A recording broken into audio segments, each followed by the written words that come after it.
Beritakanlah firman, siap sedialah baik atau tidak baik waktunya. Shalom, puji Tuhan, oleh kemurahan Tuhan kita bisa berjumpa lagi dalam renungan harian di hari ini. Kita percaya bahwa manusia hidup bukan dari roti saja, tapi dari setiap firman yang keluar dari mulut Allah. Karena itu mendengarkan firman Allah itu sesuatu yang sangat penting bagi pertumbuhan rohani kita. Mengawalinya, mari kita berdoa. Puji syukur hari ini kami naikkan kepadamu ya Allah, karena Engkau berikan kami waktu dan kesempatan kembali untuk kami akan mendengarkan sebagian dari firman-Mu. Roh-Mu yang kudus, tolonglah kami, urapilah kami dan berkatilah kami dengan kebenaran firman-Mu di hari ini. Dalam nama Tuhan Yesus Kristus kami berdoa. Amin.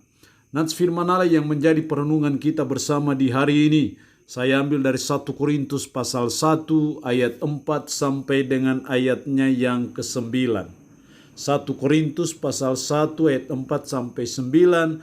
Secara khusus saya akan baca ayatnya yang ke-4. Firman-Nya berkata demikian. Aku senantiasa mengucap syukur kepada Allahku karena kamu, atas kasih karunia Allah yang dianugerahkannya kepada kamu dalam Kristus Yesus.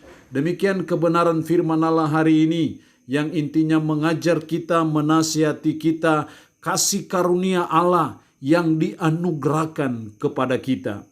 Saya percaya kasih karunia Allah yang dianugerahkan kepada kita sungguh ajaib, sungguh luar biasa bagi kita manusia berdosa yang sebenarnya tidak pantas, tidak layak menerima semuanya itu.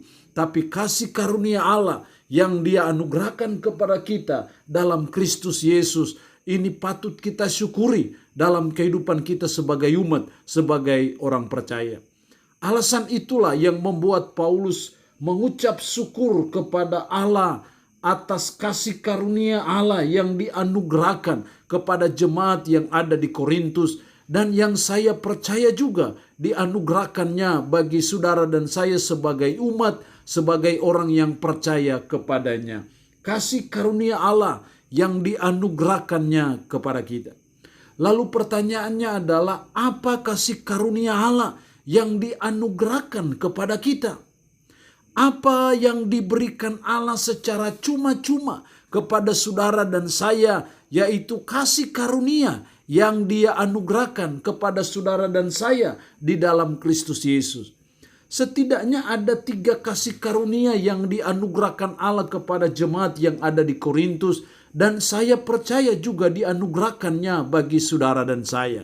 Yang pertama dalam ayat 5 sampai dengan ayatnya yang ke-7, secara khusus kita baca ayat 7, demikianlah kamu tidak kekurangan dalam suatu karunia pun sementara kamu menantikan penyataan Tuhan kita Yesus Kristus. Kamu tidak kekurangan dalam suatu karunia pun. Di sini kita melihat bahwa kasih karunia Allah yang dianugerahkan kepada jemaat yang ada di Korintus, yang juga dianugerahkan kepada saudara dan saya, adalah memberi kita berbagai karunia. Memberi saudara dan saya berbagai kemampuan khusus. Kita tahu bahwa di jemaat Korintus ada banyak karunia-karunia yang diberikan Tuhan. Karunia-karunia roh, kemampuan khusus yang diberikan kepada Allah ketika saudara dan saya lahir baru. Itu adalah karunia. Dan saya percaya seperti apa yang diberikan oleh kasih karunia Allah kepada jemaat di Korintus, demikian juga Tuhan berikan bagi saudara dan saya, yaitu berbagai karunia itu. Berbagai kemampuan khusus. Ada yang diberikan kemampuan khusus berkata-kata dengan hikmat, diberikan kemampuan khusus karunia untuk berbicara dalam bahasa roh, yang bisa menafsirkan bahasa roh, karunia kesembuhan, karunia mengajar, karunia berkhotbah, karunia sebagai pemimpin. Itu semua adalah kasih karunia Allah yang dianugerahkan kepada kita.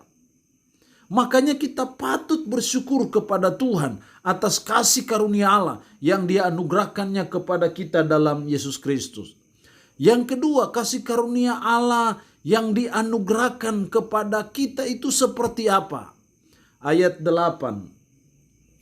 Ia juga akan meneguhkan kamu sampai kepada kesudahannya, sehingga kamu tak bercacat pada hari Tuhan kita, Yesus Kristus.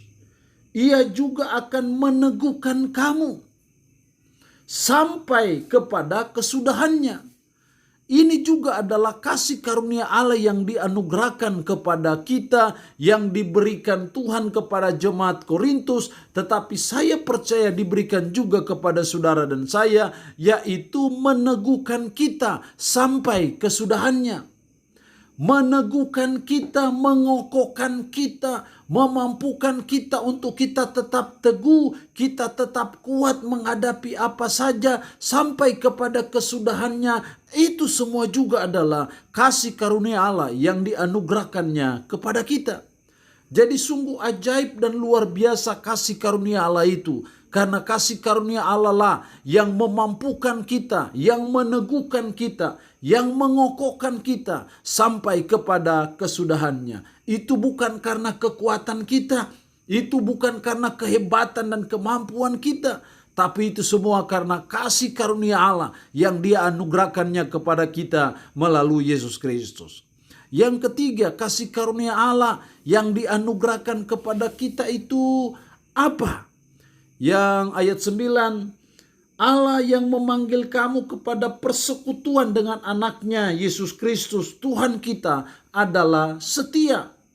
Allah yang memanggil kamu kepada persekutuan dengan anaknya. Kasih karunia Allah yang dianugerahkan kepada kita yaitu memanggil kita dalam persekutuan dengan anaknya. Memanggil kita untuk ada dalam hubungan yang akrab, yang harmonis dengan Yesus Kristus. Itu semua juga adalah kasih karunia Allah yang Dia anugerahkan kepada saudara dan saya. Sehingga saudara dan saya bisa ada dalam persekutuan dengan Kristus. Kristus kita bisa memanggil Dia sebagai Tuhan, sebagai Allah. Tapi juga Dia adalah Bapa kita yang mengadopsi kita menjadi anaknya.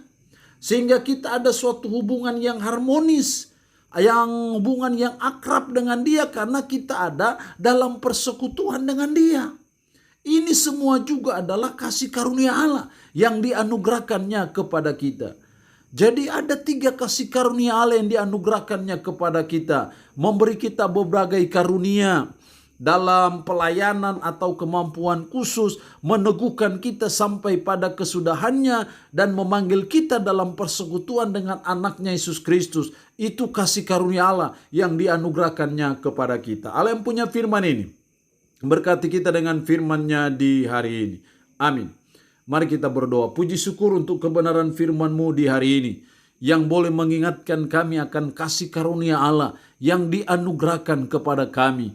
Memberi kami berbagai karunia atau kemampuan khusus, meneguhkan kami sampai pada kesudahannya, dan memanggil kami dalam persekutuan dengan anaknya. Kami sungguh bersyukur untuk kasih karunia Allah yang dianugerahkan kepada kami melalui Yesus Kristus. Tanamkanlah, meteraikanlah firman dalam hati dan pikiran kami. Sanggupkan kami untuk kami boleh menjalani kehidupan ini berpadanan dengan firman-Mu. Hamba mohon berkat-Mu bagi umat-Mu yang mendengarkan renungan harian di hari ini. Yang sakit dalam nama Yesus, Tuhan lawat, Tuhan jamah, Tuhan sembuhkan dari sakit penyakit yang diderita. Terpuji-pujilah nama-Mu Tuhan. Dalam nama Tuhan Yesus Kristus kami berdoa. Amin. Shalom. Tuhan Yesus memberkati kita semua.